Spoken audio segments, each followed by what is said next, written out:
Ma'am, जो आप PPT बोल रहे थे वो क्लास प्लस ऐप में हाँ डाउनलोड जी, करनी थी क्लास ना। प्लस ऐप में जब स्टडी मटेरियल लिखा हुआ है वहां पे आप जाओगे। वहां पे मैम, आपको मेरे एक पास लिंक। आईफोन नहीं है। हाँ मेरे पास जी। आईफोन नहीं है तो वो ओपन नहीं हो रही थी क्या पीपीटी। नहीं हो रहा? मीन्स मेरे पास आईफोन नहीं है ना, तो वो लॉगिन नहीं नहीं तो हो रही थी। एंड्रॉयड में ही तो क्लास प्लस होएगा ना ओपन। एंड्रॉयड के लिए क्लास प्लस था और एप्पल के लिए कुछ और था। एप्पल के लिए डॉट भी ऐप था। मैम, नो क्लास प्लस भी नहीं हो रहा था। मैम, या फिर आप मैम एक्चुअली सभी स्टूडेंट्स का अलग से ग्रुप बना दो। वहीं पर आप मटेरियल जो भी होता है वो सेंड कर दिया करो, ऐसे कुछ। मैम एक्चुअली ये अपना डॉट में एंड्रॉइड्स के लिए है और क्लास प्लस एप्पल के लिए है। हाँ ऐसे ही है कुछ दोनों। क्लास प्लस एप्पल के लिए और डॉट वे ऐप है, वो आप एंड्रॉयड के लिए डाउनलोड कर लो। उसमें आपको स्टडी मटेरियल पे जाना है। स्टडी मटेरियल पे लिंक दिया हुआ है, प्रेजेंटेशन लिंक। लिंक्स ठीक है, उस पे सभी लिखे हुए हैं। चैप्टर 1 उसके नीचे उसका लिंक है। चैप्टर 2 उसमें उसका लिंक है। चैप्टर 3 उसमें उसका लिंक है। सारे लिंक वहां पे एक ही साथ प्रोवाइड किए हुए हैं। Okay ma'am. हाँ, अब तक के चैप्टर्स के लिंक है अभी वहां पे। नेक्स्ट 9 10 जब होएगा तब उसके लिंक आ जाए। ओके। Yes ma'am.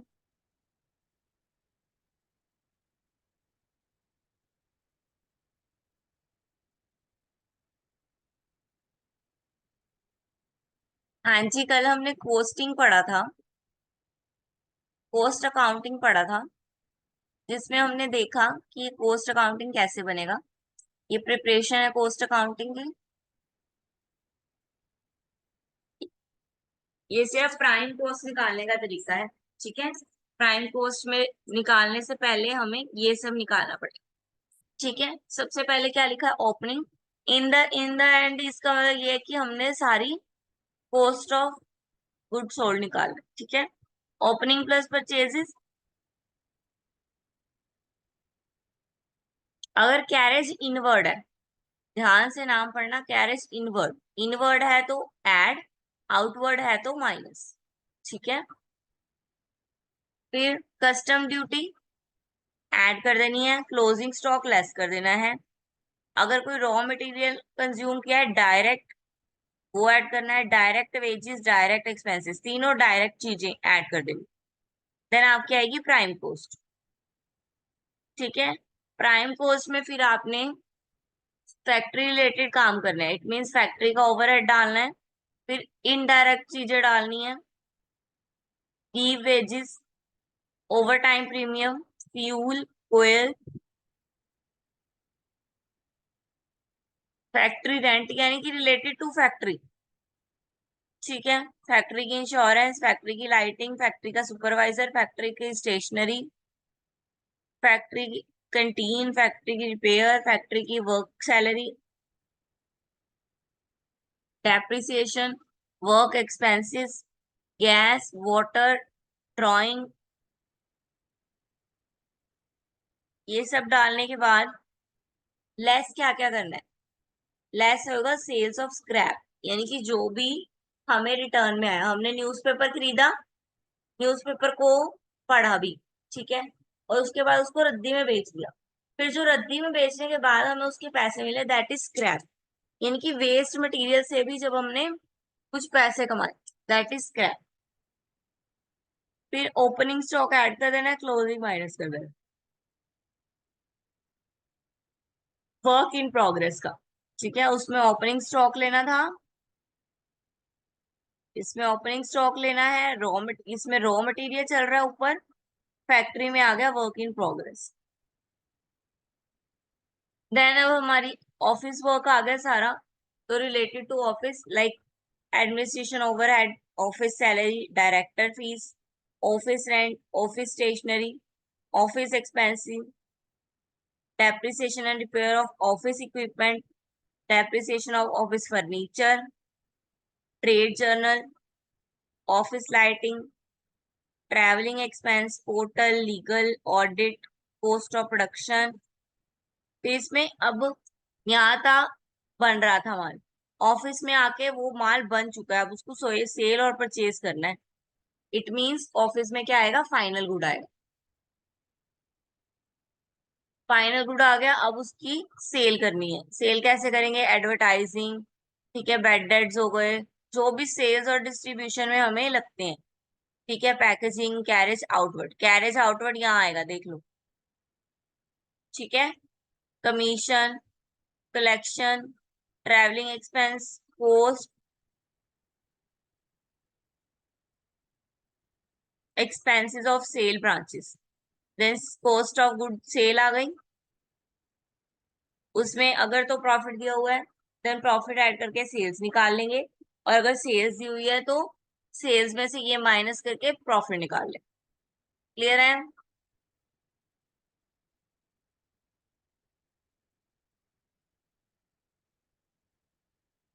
और ये कुछ आइटम्स हैं जो कैश शीट में नहीं ली जाती, एक्सक्लूडेड, नॉट इंक्लूडेड, एक्सक्लूडेड, यानी कि जब भी बनेगी तो ये आइटम अगर आपको कहीं क्वेश्चन में दी भी है तो आपने इन आइटम्स से रिलेटेड कोई भी ट्रांजेक्शन कुछ भी नहीं करना है। क्या क्या है? Cash discount, interest, return of goodwill, return of provisions, transfers of reserves, donation, income tax, profit and loss on the non current asset, damage payable of at law. ये सारे लॉन्ग टर्म है, ठीक है, इसलिए इन सबको नहीं लेना है। देन हाँ जी, क्वेश्चन आ गया, क्वेश्चन करेंगे अब हम सभी अपनी नोटबुक्स पे करेंगे। अपनी नोटबुक ले लो।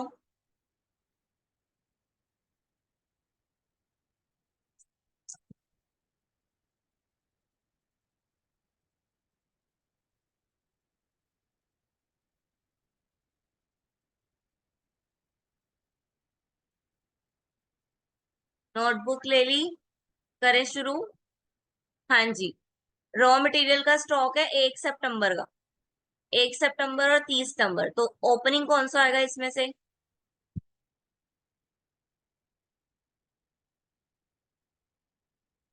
Ma'am 1 September.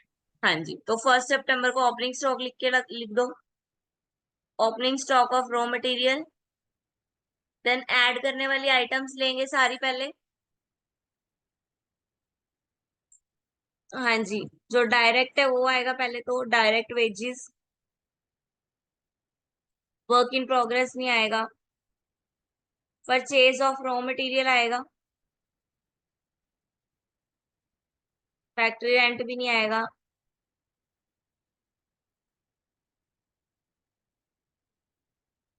Expenses on purchases, then closing stock.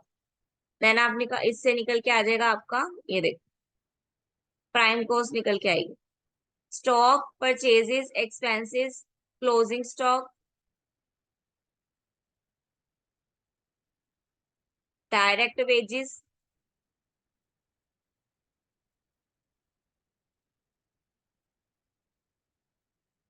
Direct wages, कर दो इन सबको। क्लोजिंग स्टॉक माइनस होएगा, बाकी सब ऐड होएगा, ऐड करके आंसर निकालो, आया आपका प्राइम कॉस्ट।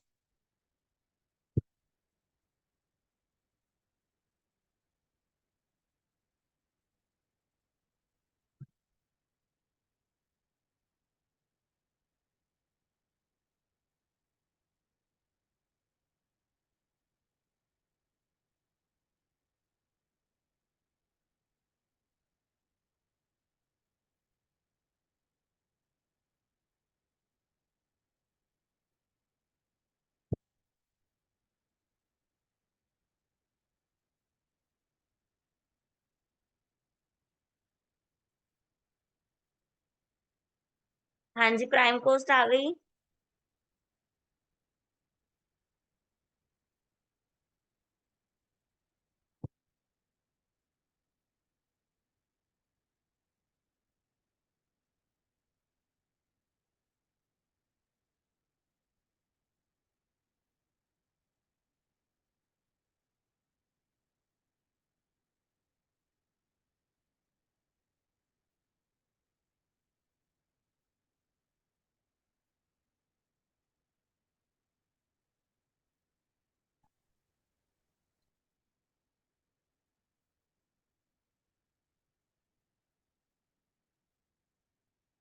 हाँ जी बेटा, डन।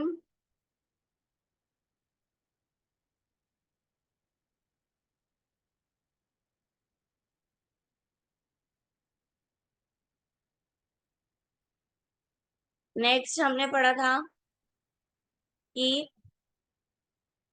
प्राइम कॉस्ट निकालने के बाद फैक्ट्री कॉस्ट निकालनी। तो फैक्ट्री कॉस्ट कैसे आएगी? Related to factory. फैक्ट्री की चीजें डाल दो सारी।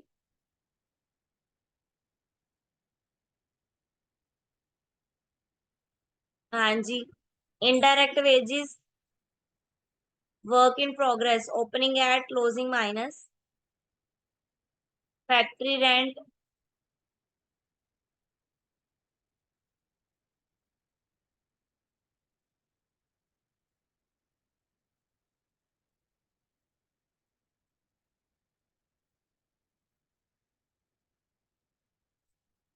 Depreciation of plant and machinery. डाल दी आपकी फैक्ट्री कॉस्ट आ जाएगी। फैक्ट्री कॉस्ट का ही नाम है working cost, work cost.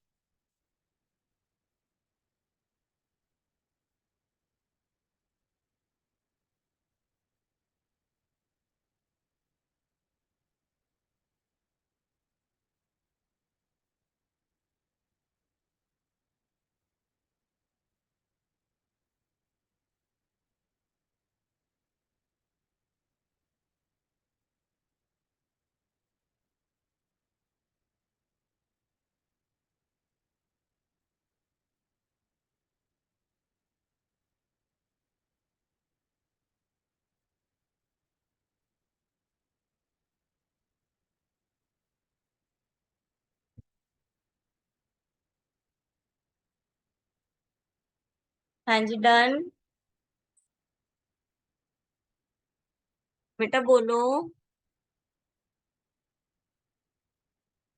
Then factory के बाद ऑफिस से रिलेटेड आ गई। ऑफिस में फिनिश गुड्स होते हैं, तो ओपनिंग और क्लोजिंग फिनिश गुड्स का। देन क्या क्या करते हैं? स्टेशनरी है कोई तो वो डाल दो। और ये देखो ऑफिस रेंट दिया हुआ है, ये डाल दो।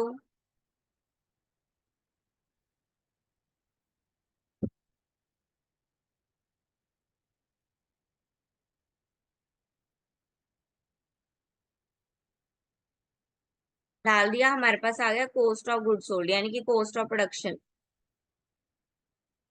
ठीक है। देन डिस्ट्रीब्यूशन यानी कि सेल्स की आइटम्स डाल देंगे, जो भी बचा। सेल नहीं डालनी, सेल लास्ट है हमारी।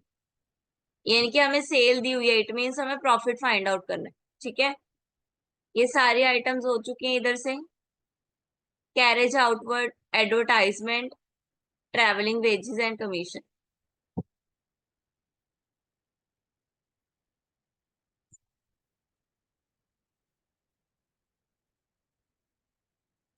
फाइनल हमारे पास टोटल कॉस्ट आ गई। ठीक है। सेल्स हमें दी हुई है 2 लाख, टोटल कॉस्ट हमारी आ गई है, तो हम इनको माइनस करके प्रॉफिट निकालें। 2 लाख में से 1,55,750 माइनस कर दो, आपका प्रॉफिट आ जाएगा।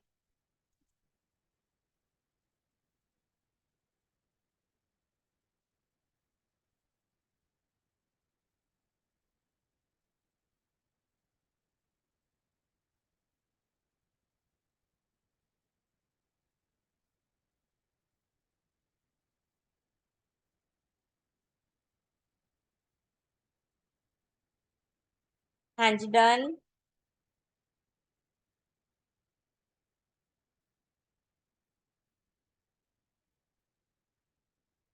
डन बेटा।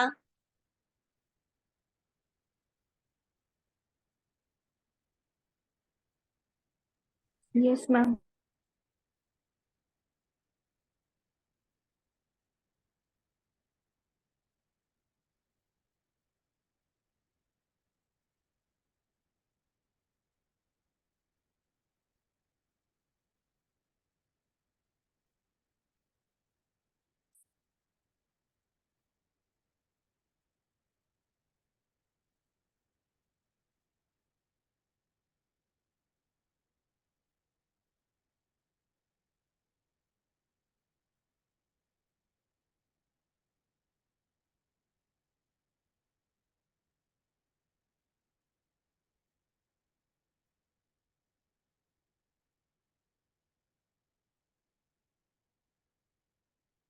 हाँ जी, देन क्वेश्चन सॉल्व करो।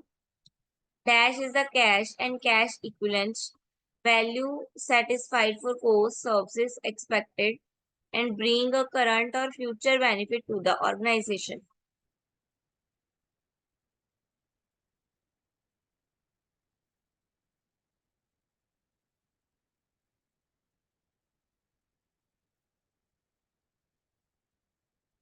किस पे लेते हैं cash and cash equivalent?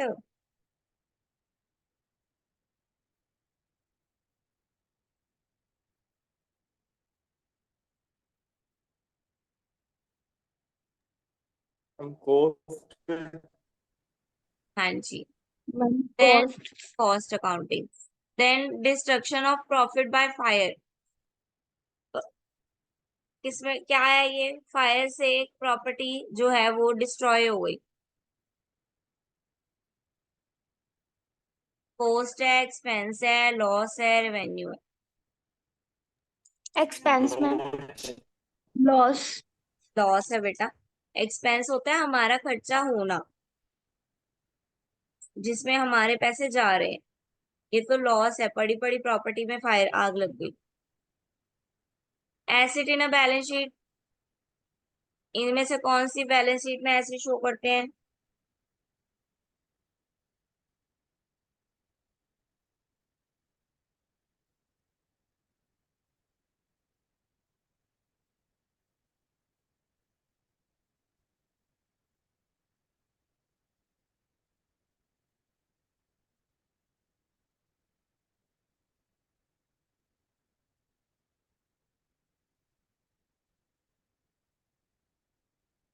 B I unexpired cost. हाँ जी, अनएक्सपायर्ड कॉस्ट, यानी कि जो कॉस्ट अभी है, अभी हमने पे करनी है, ठीक है, that is asset. Then cost accounting information is mainly available to and used by, किसके लिए होती है कॉस्ट की इंफॉर्मेशन? इंटरनल मैनेजमेंट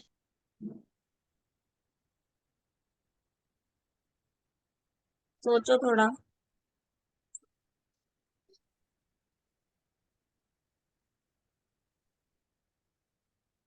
मैम जा ए और जा सी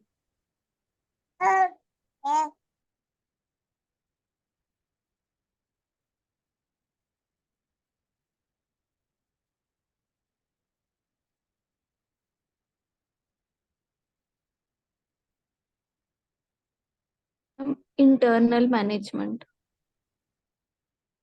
हाँ जी, कॉस्ट अकाउंटिंग। देखो, कॉस्ट अकाउंटिंग जो है वो करता कौन है? कंपनी करती है। क्यों करवा रही है वो? सिर्फ और सिर्फ बजट बनाने के लिए, प्री डिटरमाइंड कॉस्ट निकालने के लिए, या कॉस्ट फाइंड आउट करने के लिए कि एक प्रोडक्ट पे कितनी कॉस्ट रखी जाए।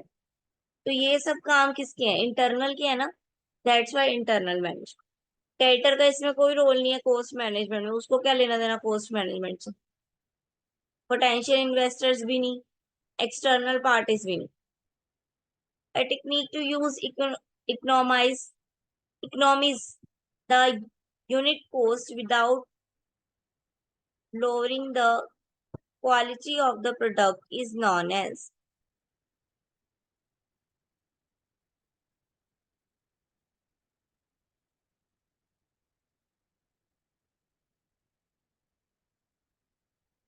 हाँ जी, क्या बोलेंगे?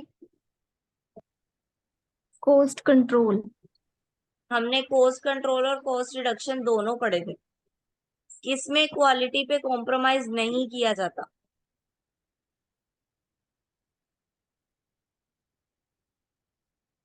किसमें क्वालिटी पे कॉम्प्रोमाइज नहीं किया जाता?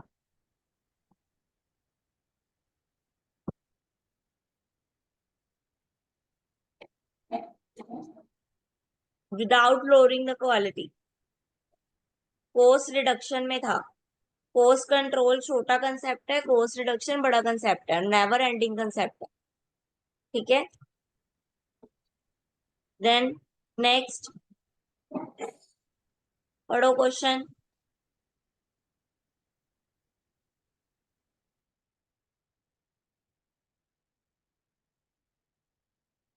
Star Loafs manufacture two type of bread sold as a wholesale product to various specific retail bakeries. Required a 3-step process: mixed, baking and finishing. For star loafing, flour will be,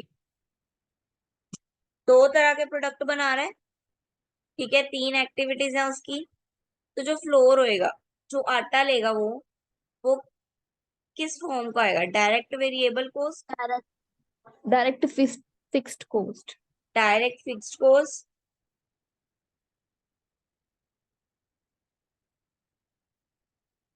indirect variable cost, indirect fixed cost. Indirect तो है ही नहीं, क्योंकि जो floor है वो तो directly related है, तो इट मीन्स डायरेक्ट वेरिएबल या डायरेक्ट फिक्स में से है।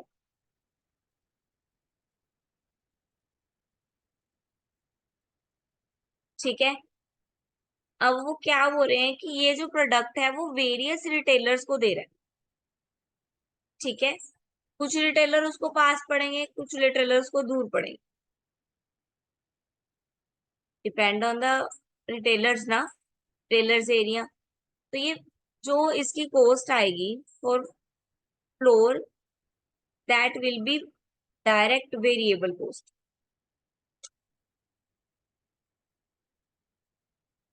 देन पिज्जा हट की टाइप दी हुई है, 10 टाइप का पिज्जा ऑफर करते हैं। ठीक है, higher demand for pizza and its place. For Pizza Hut depreciation and oven will be, control है, अनकंट्रोल है, वेन्यू अपॉर्चुनिटी है या मार्जिनल है?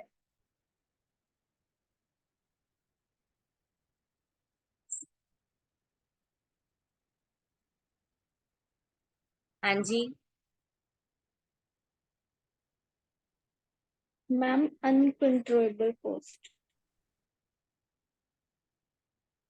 हाँ जी, वेरी गुड। इसका आएगा अनकंट्रोलेबल, क्योंकि डेप्रिसिएशन है बेटा, डेप्रिसिएशन टाइम के हिसाब से चेंज होती रहेगी। ठीक है, मेथड्स के हिसाब से चेंज होती रहेगी, तो ये अनकंट्रोलेबल है, ये हम कंट्रोल नहीं कर सकते। हम ऐसा नहीं है कि हम ओवन यूज नहीं करेंगे तो डेप्रिसिएशन लगेगी नहीं, डेप्रिसिएशन तो लगती ही रहेगी। Then at the huge ice cream parlor, you have to choose between Sandy Road and Rocky Thorns, the two specific flavor of the huge due to less money in hand. When you select Sandy, then enjoyment then that you can get by eating Rocky ice cream will be. हाँ जी,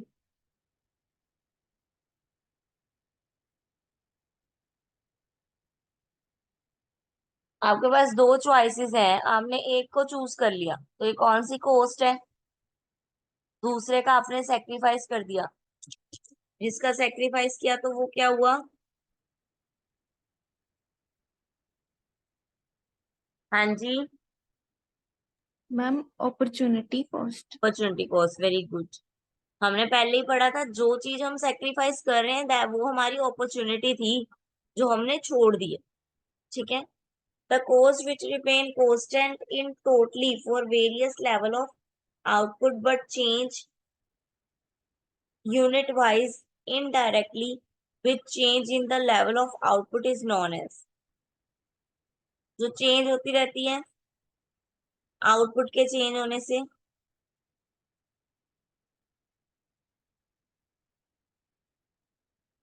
sorry, यहाँ बोला the cost remain constant, cost constant ही रह रही है, तो क्या आएगा आंसर? कांस्टेंट यानी कि एक जैसी रह रही है, कॉस्ट में कोई चेंज नहीं आ रहा, तो कौन सी कॉस्ट है ये? Ma'am, या A या फिर D. ये है फिक्स्ड कॉस्ट। कांस्टेंट मींस एक ही रहेगा, हिलेगा नहीं, तो एक ही रहेगा, तो जो एक रहता है वो किस में रहता है? फिक्स्ड कॉस्ट में। ठीक है, हमने पढ़ा था ना कि फिक्स्ड कॉस्ट की लाइन देखी थी ना, स्ट्रेट लाइन थी बिल्कुल, चाहे कितनी प्रोडक्शन हो चाहे कितनी आउटपुट हो, fixed cost remain same, constant. Then Pizza Hut Jalandhar offer an exciting menu consisting of signature pizzas, ये सब पिज्जास के नाम है, desserts and beverages, It used 20 diversity bikes for quick and safe delivery of orders at the customer's locations. Depreciation of delivery bikes will be, हाँ जी, जो depreciation है वो क्या होगी?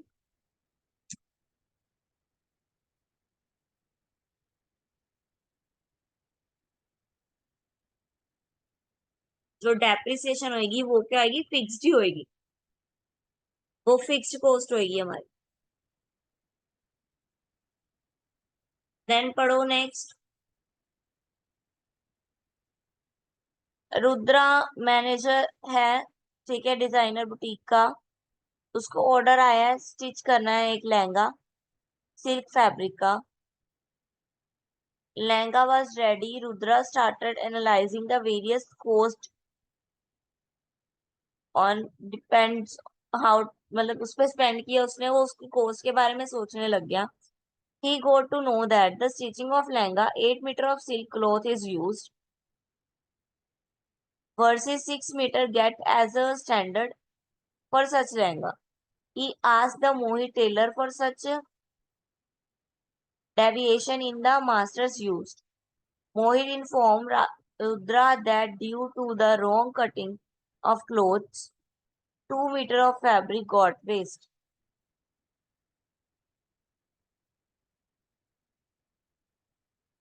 रुद्रा के वहां पे फिर हमें क्या प्लानिंग करनी चाहिए? कॉस्ट कंट्रोल की, कॉस्ट रिडक्शन की, कॉस्ट डिटरमाइनिंग की, कॉस्ट एनालाइजिंग की।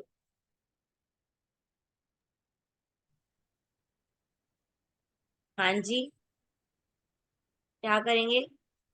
कॉस्ट कंट्रोल करेंगे, ठीक है। Post. कॉस्ट कंट्रोल क्यों? उसने बोला 2 मीटर वेस्ट कर दिया, तो हमने पढ़ा था कि वेस्टेज को रोकने के लिए हम क्या करते हैं? कॉस्ट कंट्रोल करते हैं। और क्वालिटी को वैसे का वैसे रखना हो और प्रोडक्शन भी बढ़ानी हो, फिर हम क्या करते हैं? फिर हम कॉस्ट रिडक्शन लेते हैं।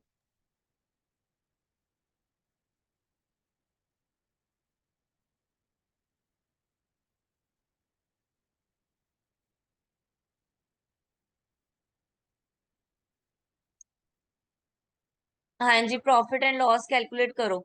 सारी कॉस्ट दी हुई है, जल्दी निकाल दो, ये तो और भी इजी है। पहले कौन सी कॉस्ट लिखेंगे?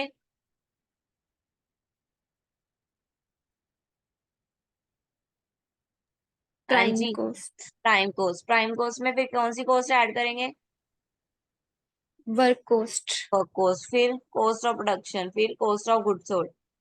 इन सबको ऐड करके कॉस्ट ऑफ सेल, सबको ऐड करके टोटल सेल में से माइनस कर देंगे।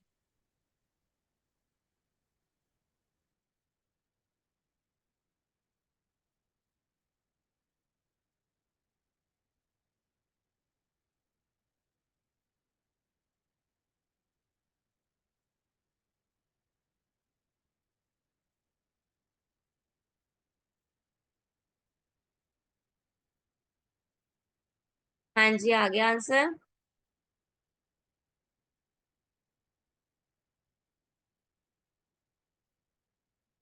$14,000।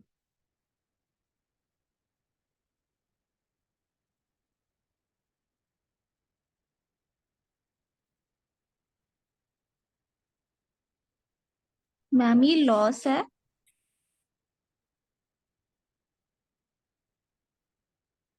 आपका लॉस आ रहा है 14,000 का।